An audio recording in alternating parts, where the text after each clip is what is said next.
Okay, the emerging markets are about 85% of the world's population. So 6 billion of the 7 billion people on the planet live in these countries. And when I came to the US from India, which is one of the large emerging markets, I felt that in the US, universities were not paying enough attention to countries like India. In the last 20 years, that's changed a lot. These countries have become much more important.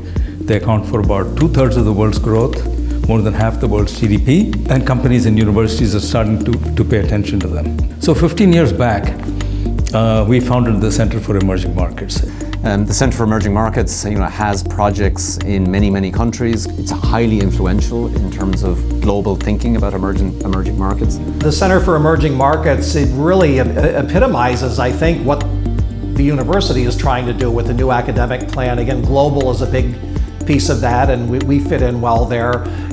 But Ravi has been really a pioneer, I think, of not just making this a Damore McKim activity. It emphasizes this interdisciplinary. So you could be somebody like me, who I am a sociologist interested in cross-national studies of governance and sustainability.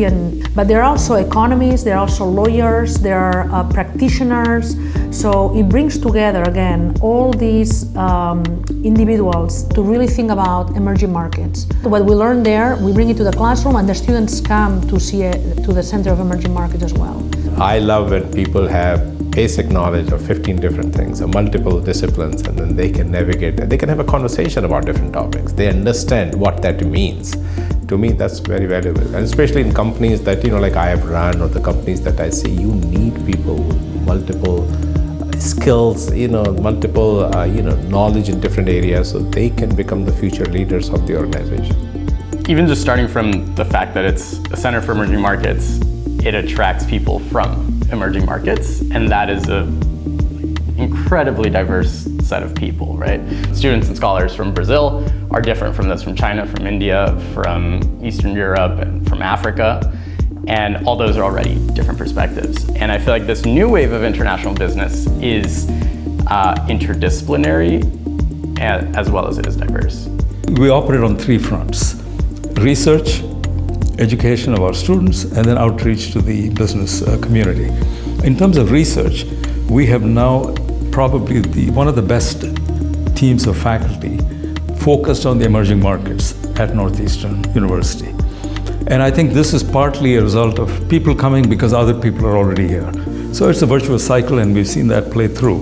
When people think of Northeastern University and the Damore McKim School of Business, many of them identify it with, oh, that's the school where you guys do work on the emerging markets.